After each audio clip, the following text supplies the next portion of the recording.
Minesh computer academy के YouTube channel में आप सभी का स्वागत है। नंदन है, अभिनंदन है।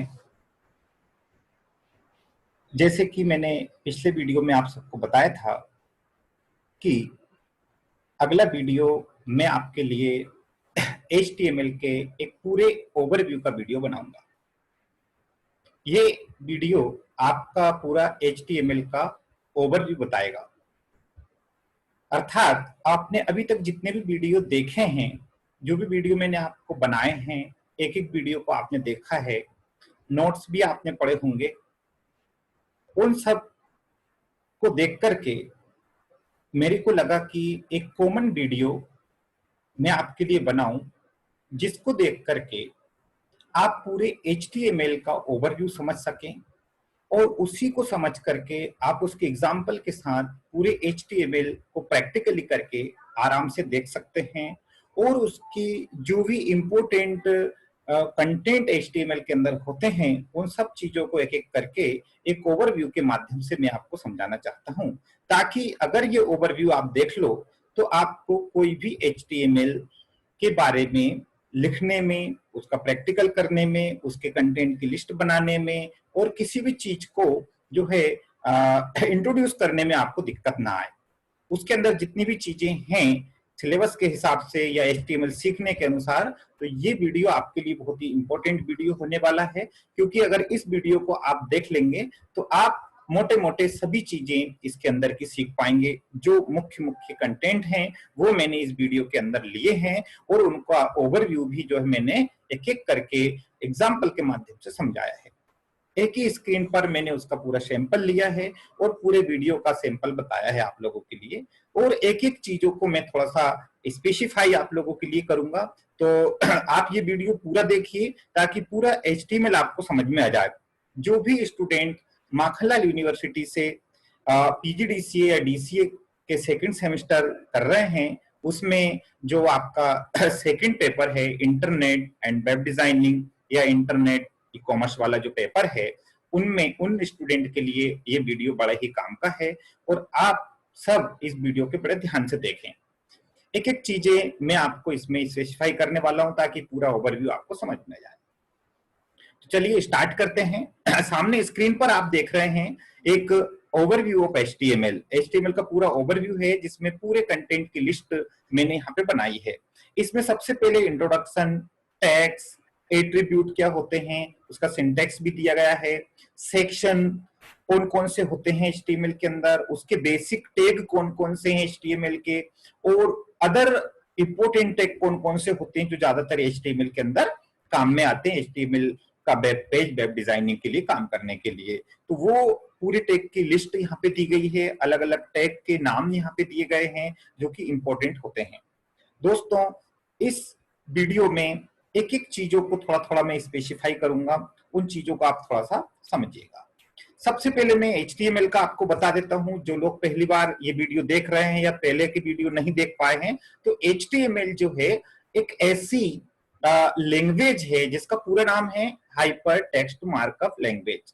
हाइपर टेक्स्ट मार्कअप लैंग्वेज ये कंप्यूटर की एक ऐसी लैंग्वेज है जो कि वेब पेज बनाने, अर्थात जो भी वेबसाइट बनती है इंटरनेट पे, जो हम वेबसाइट देखते हैं, इंटरनेट की जितनी भी वेबसाइट डिजाइन होती हैं, वेबसाइट को डिजाइन करने के लिए, वेबसाइट तैयार करने के लिए हमें वेब लैंग्वेज की जरूरत होती है, जो हाइपर टेक्स्ट में लिखी जाती है। क्योंकि वो जो इंटरनेट पे हम टेक्स्ट देखते हैं वो पूरा हाइपर टेक्स्ट होता है, मतलब वेब की लैंग्वेज में होता है। वेब सर्वर पर, वेबसाइट पर जो हम देखते हैं, वेब सर्वर पर जो देखा जाता है, वो सारी चीजें आपकी इंटरनेट की भाषा में होती है। और इंटरनेट पर जितने भी पेज हम देखते हैं, इंटरनेट पर जो भी इंफॉर्मेशन देखते हैं, वो वेब पेज की लैंग्वेज होती है।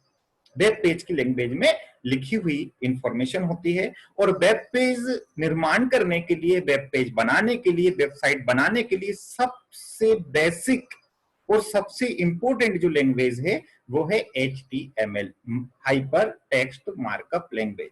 दोस्तों, ये कोई सॉफ्टवेयर नहीं है, ये जैसे हमारी लैंग्वेज होती है, हिंदी में बोलते हैं, इंग्लिश में बोलते हैं, हम लिखते हैं, इसी प्रकार से कंप्यूटर में जो हम वेबसाइट बनाते हैं या जो सॉफ्टवेयर बनाए जाते हैं वो कंप्यूटर की लैंग्वेज के द्वारा बनाए जाते हैं। अलग अलग सॉफ्टवेयर बनते हैं अलग अलग लैंग्वेजेस के द्वारा। कंप्यूटर की प्रोग्रामिंग लैंग्वेज होती है जिससे सॉफ्टवेयर बनाए जाते हैं, उसी प्रकार से उसमें से एक लैंग्वेज है HTML। HTML ऐसी लैंग्वेज है जिसके द्वारा हम वेब पेज या वेबसाइट को डिजाइन करते हैं। जो भी स्टूडेंट चाहते हैं कि हम वेबसाइट डिजाइन करना चाहते हैं, वेब पेज बनाना चाहते हैं, तो उसका बेसिक सीखने के लिए सबसे पहले आपको HTML का नॉलेज होना आवश्यक होता है। इससे भी ज्यादा बड़ी बड़ी अच्छी अच्छी और भी ज्यादा लैंग्वेज होती हैं, लेकिन सबसे पहली बेसिक नीड आपके लिए आवश्यक होती है HTML सीखना। इसके आगे कई लैंग्वेज और भी होती हैं जिसमें वेबसाइट डिजाइन की जाती है, जैसे जावा स्क्रिप्ट, PHP। अन्य लैंग्वेज ऐसी होती हैं जिसमें कि वेबसाइट बड़ी इजीली तरीके से बना ली जाती है। उन सभी में आपको HTML का कॉन्सेप्ट काम में आता है। HTML आपका सीखना आवश्यक है अगर आप वेबसाइट डिजाइनिंग करना चाहते हैं, वेबसाइट डिजाइन करना चाहते हैं, वेब डेवलपमेंट की फील्ड में जाना चाहते हैं, तो आपको HTML का नॉलेज होना आवश्यक है। HTML एक ऐसी भाषा है, एक ऐसी लैंग्वेज है कंप्यूटर की, जिसके माध्यम से आप जो है वेब पेज डेवलप कर सकते हैं। और वेब पेज डेवलप करने के लिए इसमें दो मुख्य चीजों की आवश्यकता होती है। यहाँ पे इंट्रोडक्शन में मैं आपको वही बता रहा हूं कि दो मुख्य चीजों की आवश्यकता होती है।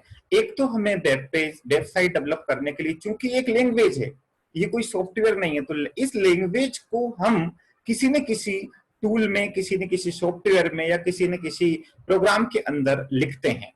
तो जिसके अंदर हम इसके कोड लिखेंगे, HTML की जो कोडिंग होगी, प्रोग्रामिंग होगी, जिन कोड्स को हम लिखेंगे उसको हम टेक्स्ट एडिटर बोलते हैं या HTML एडिटर बोलते हैं। HTML एडिटर मतलब जिस ऐसा सॉफ्टवेयर प्रोग्राम, ऐसा टूल जिसके अंदर इसके कोड्स को लिखा जाएगा, उस टूल को हम कहते हैं HTML एडिटर। ध्यान रखना, क्वेश्चन पेपर में भी पूछा जाता है, पेपर में भी आता है कि HTML के एडिटर क्या होते हैं, HTML एडिटर किसे कहते हैं। तो अर्थात HTML भाषा को लिखने के लिए हम जिन टूल्स का, टेक्स्ट एडिटर का यूज करते हैं जिसमें टेक्स्ट, नॉर्मल टेक्स्ट टाइप कर सकें, ऐसे टेक्स्ट एडिटर की हमें आवश्यकता होती है। उसे हम HTML एडिटर के नाम से भी जानते हैं और टेक्स्ट एडिटर के नाम से भी जानते हैं। टेक्स्ट एडिटर अर्थात जैसे नोटपैड में आप लोगों ने काम किया होगा, नोटपैड एक हमारा विंडोज के अंदर होता है, नोटपैड टेक्स्ट टूल है, टेक्स्ट लिखा जाता है नॉर्मल उसके अंदर, तो उस टूल का यूज हम HTML को कोडिंग को टाइप करने के लिए कर सकते हैं।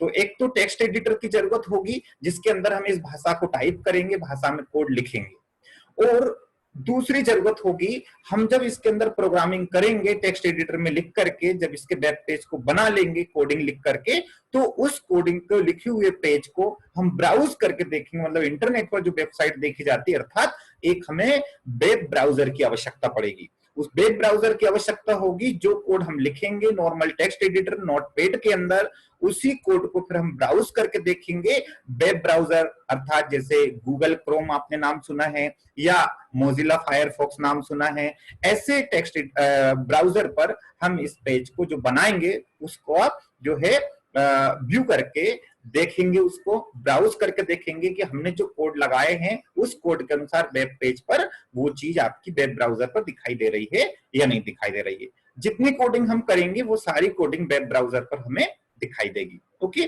तो इस तरीके से हमें दो चीजों की आवश्यकता होगी। एक तो आवश्यकता होगी टेक्स्ट एडिटर की, दूसरी आवश्यकता होगी हमें आपकी वेब ब्राउजर की। तो ये दो चीजों की आवश्यकता हमें पड़ती है।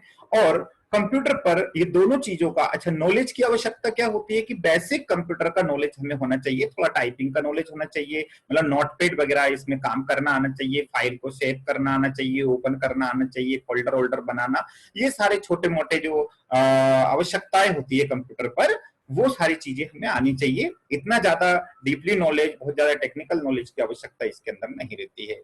HTML को सीखने के लिए हमें बेसिक नॉलेज की आवश्यकता होती है। अगली चीज जो यहाँ पे आती है कि जो HTML जो भाषा है, उस भाषा को लिखने के लिए इस लैंग्वेज में जो कोड्स का हम प्रयोग करते हैं, जो कोड लिखते हैं, उनको यहाँ पर हम बोलेंगे दोस्तों टैग बोलेंगे।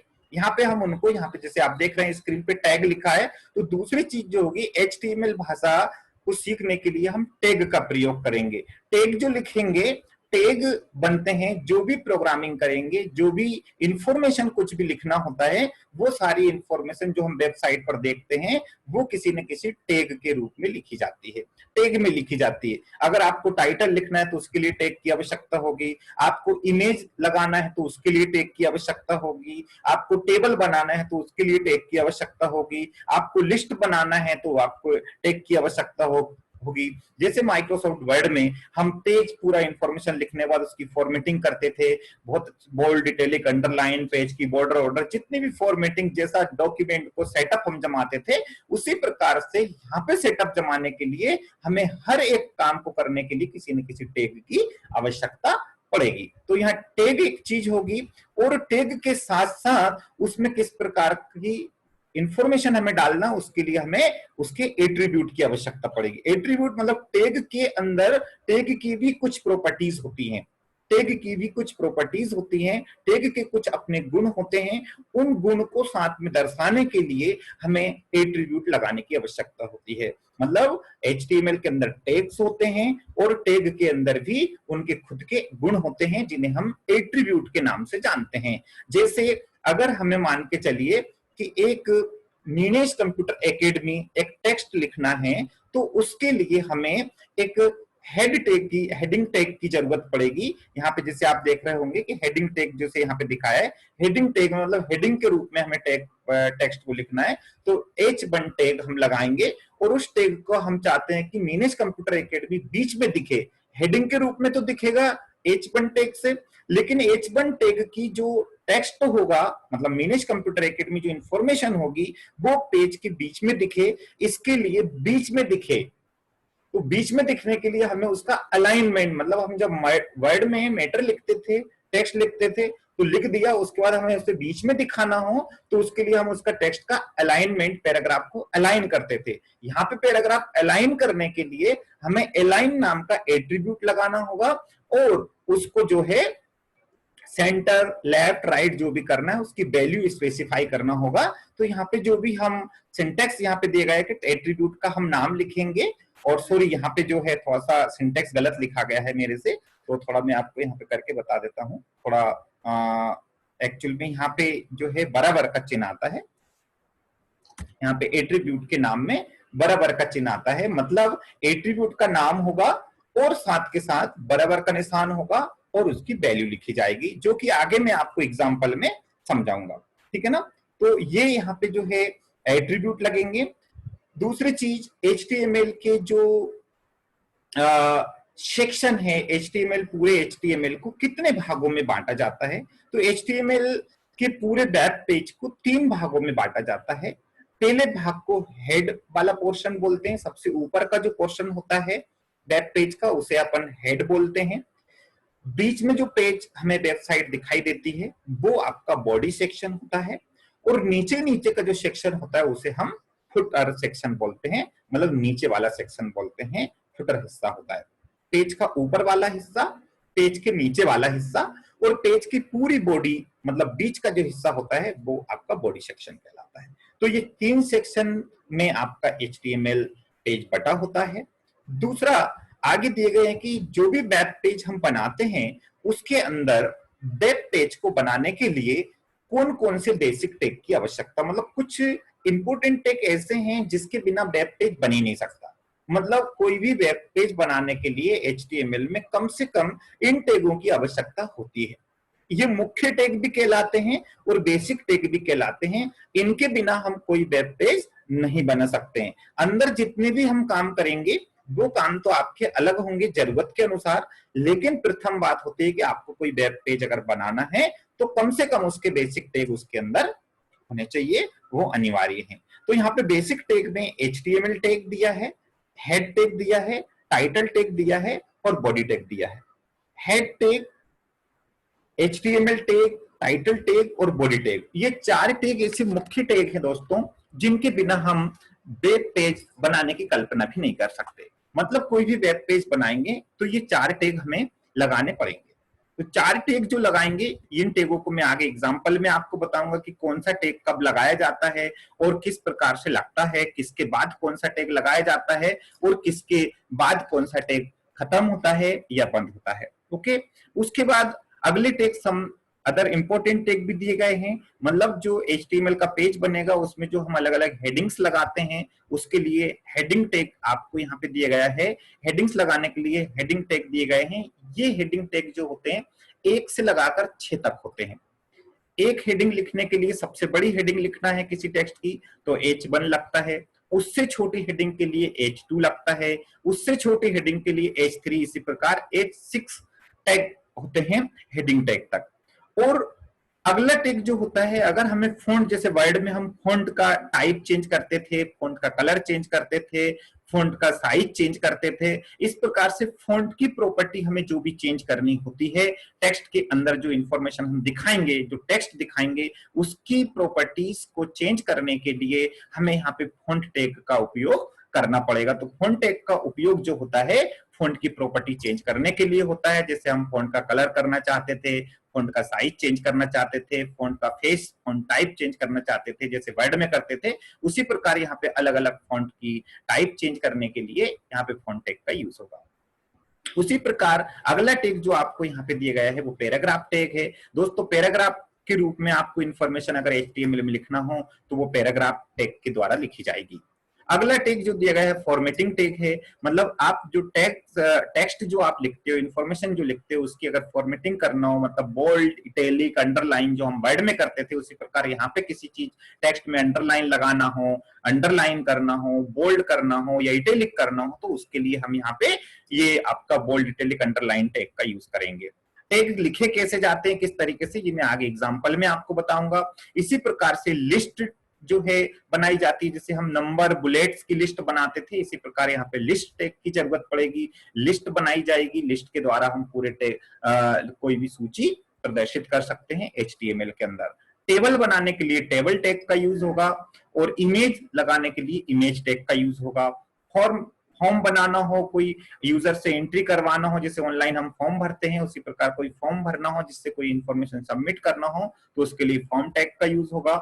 और स्क्रीन को अलग अलग भाग में बांटने के लिए आप यहाँ पे फ्रेम का यूज करोगे कि आपकी स्क्रीन को अलग अलग फ्रेम में डिवाइड करने के लिए, कि अलग अलग वेब पेज को अलग अलग फ्रेम के रूप में एक ही स्क्रीन पर दिखाना हो, तो उसके लिए अलग अलग फ्रेम में स्क्रीन को डिवाइड कर दोगे, इसके लिए आप फ्रेम का यूज करोगे।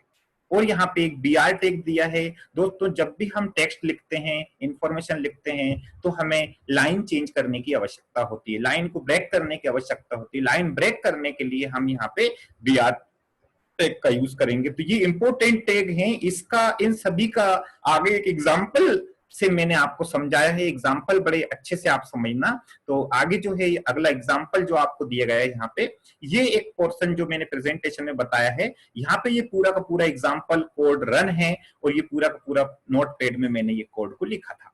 ये कोड पूरा का पूरा लिखा हुआ है, इसमें वो सारी चीजें हैं। इस एग्जाम्पल को अगर आप देख लें या इसकी पिक्स ले लें मोबाइल में, तो ये पूरा का पूरा आपकी हर कंटेंट को लेकर बैठा है। मतलब HTML का ये पूरा कोड जितना भी दिया गया है, पूरा कोड मैंने हर एक चीज को इसमें लेने की कोशिश की है, ताकि आप जो है इसको देख करके हर एक चीज को लगाना, बनाना, HTML में किस तरीके से कोड लिखते हैं और कौन सी चीजों के लिए क्या, इसमें से चाहे आपसे लिस्ट के लिए क्वेश्चन आ जाए, चाहे इमेज के लिए क्वेश्चन आ जाए, चाहे टेबल के लिए क्वेश्चन आ जाए, चाहे आपका बोल्ड, इटैलिक, अंडरलाइन या फॉन्ट या अलाइनमेंट या एट्रीब्यूट या बेसिक टैग, जो भी चीज है वेब पेज का एग्जांपल के लिए कोई क्वेश्चन आ जाए तो आप आसानी से कर पाएंगे। केवल आपको ये कोड याद करने की आवश्यकता, ये कोड के माध्यम से आप अपना प्रैक्टिकल करके कंप्यूटर पर देख सकते हैं। और जो ये कोड लिखा है ये मैंने नोटपैड में लिखा है, और ये आप देख रहे हैं कि मेरे पास गूगल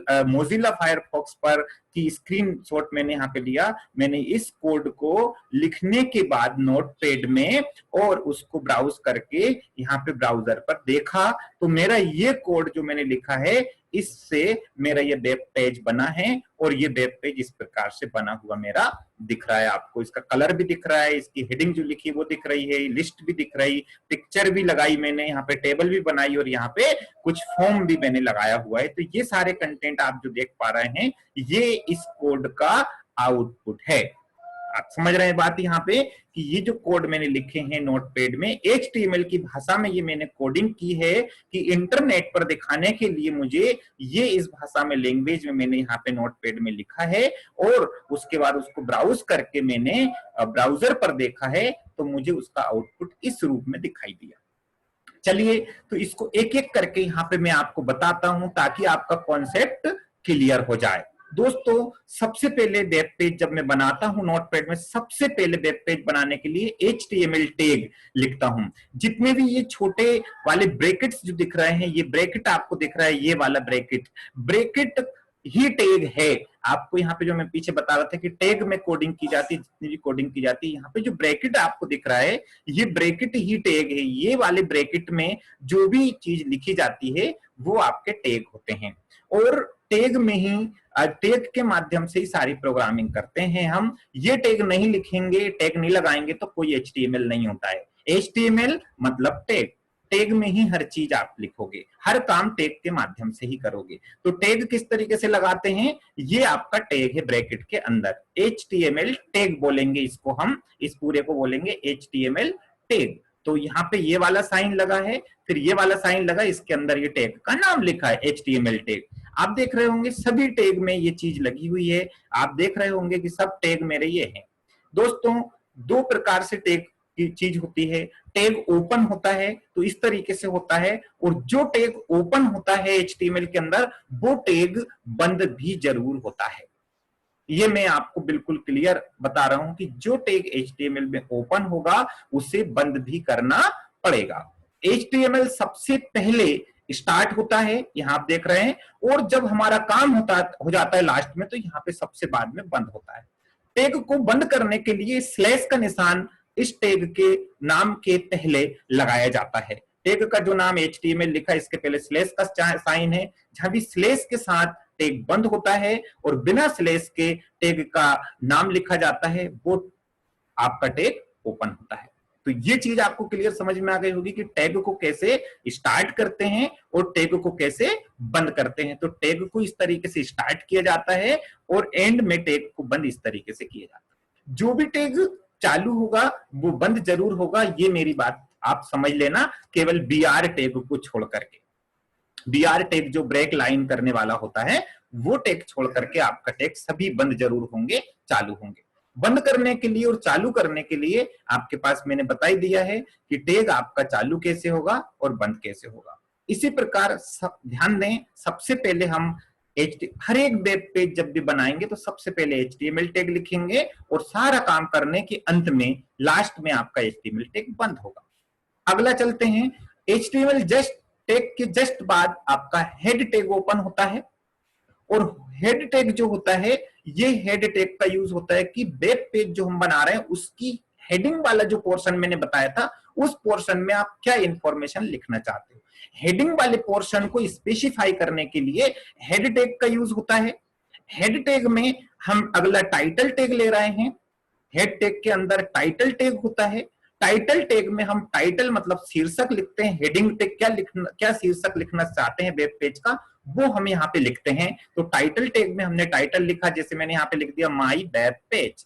तो माई वेब पेज जो मैंने यहाँ पे लिखा है टाइटल में वो आप यहाँ पे देखिए, ये माई वेब पेज ये आपको यहाँ पे दिखाई दे रहा है, मतलब हेडिंग वाला जो पोर्शन है यहाँ पे वेब पेज का टाइटल यहाँ दिखाई दे रहा है। और फिर मैंने टाइटल लिखने के बाद अपने टाइटल टैग को बंद कर दिया और फिर हेड टैग को बंद कर दिया। कहने का मतलब मेरे HTML का हेड वाला सेक्शन यहां से लेकर के यहां तक खत्म हो गया। आप समझे बात को, यहां से लेकर के यहां तक मेरा हेडिंग वाला सेक्शन HTML का खत्म हो गया। मतलब मैंने हेडिंग सेक्शन में केवल टाइटल लिखा और टाइटल में लिखा माई वेब पेज, माई वेब पेज, और टाइटल टैग को बंद कर दिया। कहने का मतलब HTML टैग चालू किया, फिर हेड वाला सेक्शन चलाया, हेड टैग ओपन किया, उसके अंदर मैंने टाइटल टैग खोला, टाइटल टैग में मैंने माई वेब पेज मेरा टेक्स्ट जो भी टाइटल लिखना चाहता हूं वो लिखा और टाइटल टैग को बंद कर दिया और उसके बाद हेड टैग को बंद कर दिया। यहां से टाइटल टैग और हेड टैग की रामायण खत्म। उसके बाद मैं आ जाता हूं बॉडी सेक्शन में। तो बॉडी सेक्शन जो मेरा होता है, ये वाला जो हिस्सा मेरा कलर वाला हिस्सा जो दिखाई दे रहा है स्क्रीन पर, पूरी स्क्रीन जो मेरी वेब पेज की दिखाई देती है दैट इज बॉडी सेक्शन।